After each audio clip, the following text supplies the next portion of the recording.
I think this is probably the last time that I'm going into Joann's.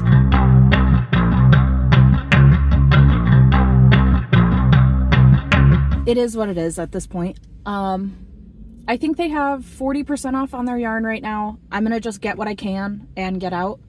It's a Sunday right now, it's March 9th, and I have never seen this many cars in my Joann's parking lot. There is never anybody here. So I have a feeling that this is not gonna be as nice and like relaxed of a time as it usually is, but that's understandable. Anytime that a store closes out, they get mobbed. So yeah, I will maybe film inside if there's not a ton of people in the yarn aisles, and otherwise I'll just show you what I got. This is everything that was left at my Joann's in their blanket yarn department. Shelves are pretty bare, and it was pretty slim pickings, but I got what I needed, got some things that I wanted, and then got out of there.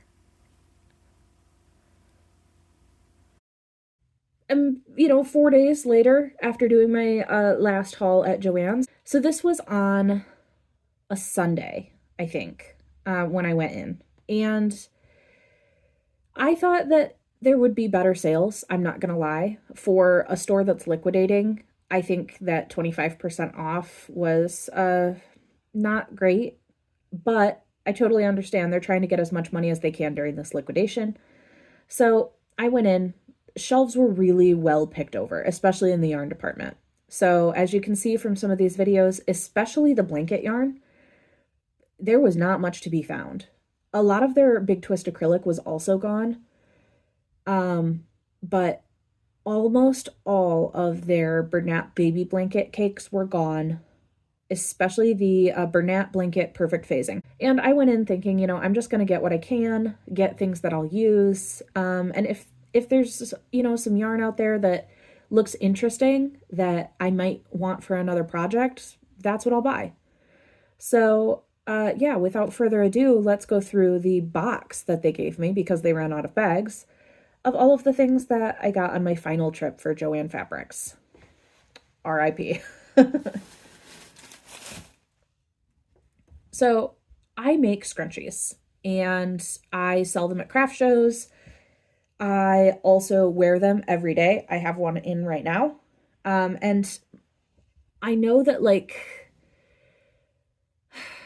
Passionate Kelsey loves the Juicy Couture velvet, and it's decent velvet, but I think Bernat velvet is like the same level of quality personally, and they have way better color selections.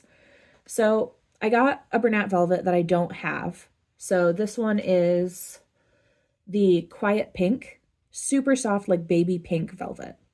I got this for scrunchies. I also got Bernat velvet in red. I didn't have red yet. Why not? I got these, which I've never worked with before, but I thought that they might be fun for like a sweater or a blanket or something like that. And that is the Karen Colorama Halo. So I got this one, which is Graphite Frost. It's like a gray phased. And I also got a blue phased, which is Bluestone Frost. Now, for those of you who have not seen these before, which I'm sure most people who would watch this channel have seen, there is like quite literally a halo on the yarn. So it's kind of fuzzy. And I think it's acrylic, but it's meant to mimic like merino wool and like certain other like halo wool varieties. It's fairly soft and I'm excited to use it.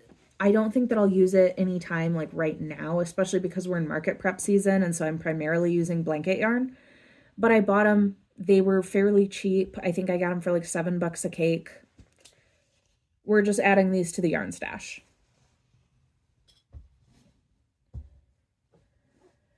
On to the blanket yarn. I love baby blanket dapple, except for the factory knots, and I've said that in previous videos.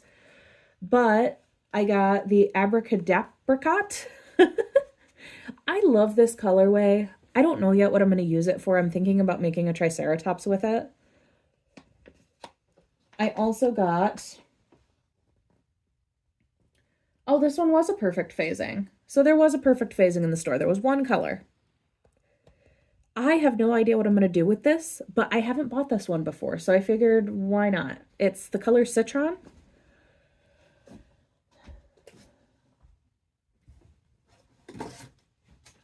I got this one, which I think I've bought before. I don't quite remember. This is Purple Haze. I think it would look really gorgeous for like turtle shells or even like some chunky cats. I think a chunky cat would look really pretty in that purple.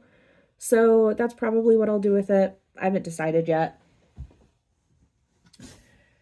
And as anyone knows, Joann's is not careful about stocking things. So this one, no label. There was a label when I bought it, but it had already like fallen off in the bag. But this is the Sparkle. I don't know if it's going to pick up on camera at all, but this has the little glitter tinsel pieces in it. And I don't love using this because I think it's a little bit of a rougher yarn and it does hurt my hands after a while, but it's a very pretty color and I'm going to find something to do with it.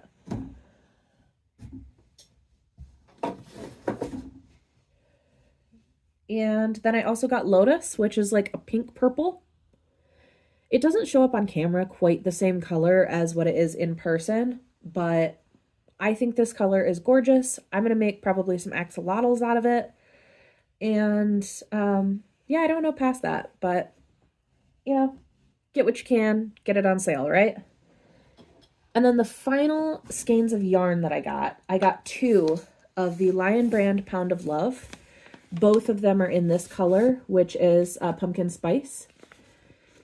Not 100% sure yet what I'm going to use it for, but I did buy some other previous Pound of Love colors. So I have a gray and I've got a few other ones, and I think I might use them for a sweater or a blanket.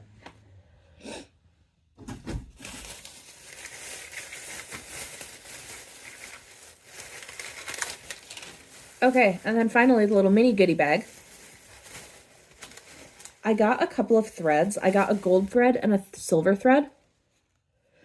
And I'm not 100% sure what I'm going to use these for, but I think I'm going to end up like doubling up these with a yarn to do something as like an accent piece. So I was thinking about adding them on like my cow's horns, being like a little bit gold or silver flecked. I think they would be really pretty.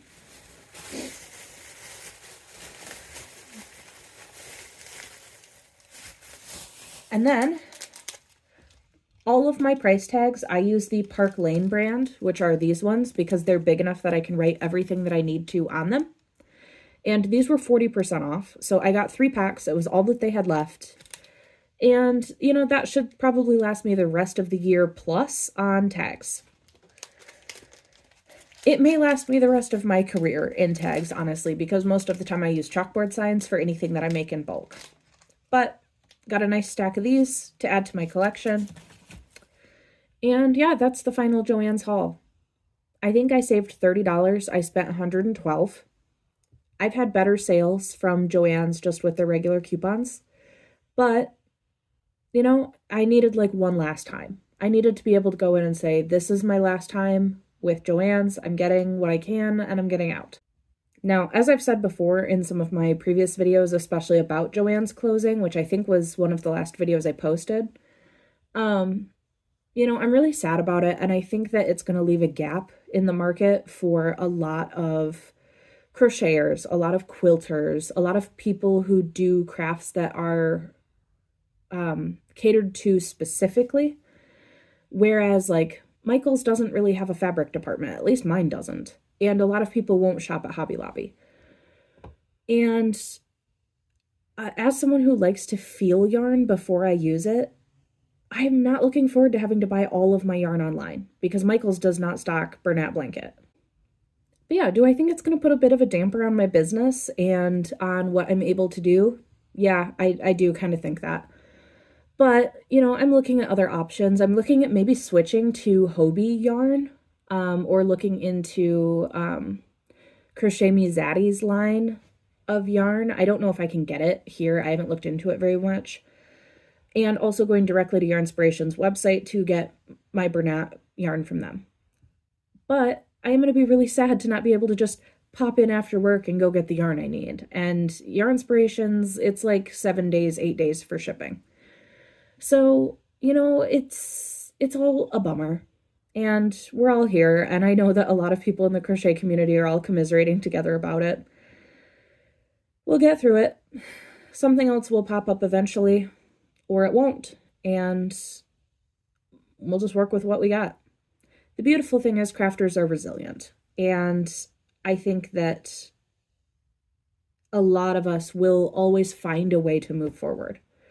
There was a lot of complaints in the crochet community about the chenille yarn that Michael sells, like the chenille Home Slim, and quality issues with those, and people made sure to make their voices heard. And I know that a lot of people have been speaking up about Joann's closing and about how upset we are about it. And the crafter community is motivated. We will find a way. So, you know, I'm trying to look at the bright side on that. That being said, looking forward for my business now that I don't have Joann's, I'm going to start exploring some options, and that may make some useful content. So make sure that you subscribe to stay tuned.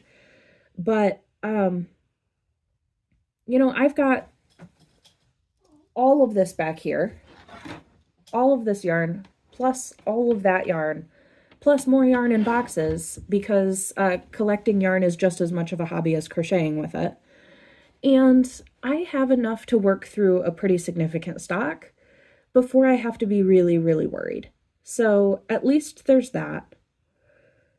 Moving forward, my content is going to be pretty strongly business focused. So as I've said in a couple previous videos, I am working on getting my Etsy shop up and running.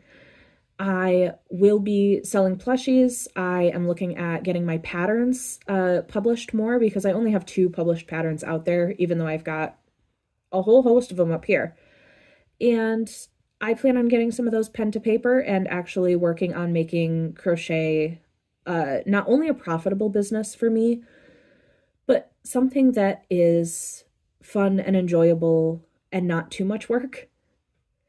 I hope some of this is making sense. I do kind of feel like I'm babbling, but, you know, I haven't been on YouTube in a month, so now's the time for me to just kind of put it all out there. That being said, be safe, drink your water, and I'll catch you in the next one. All right, bye.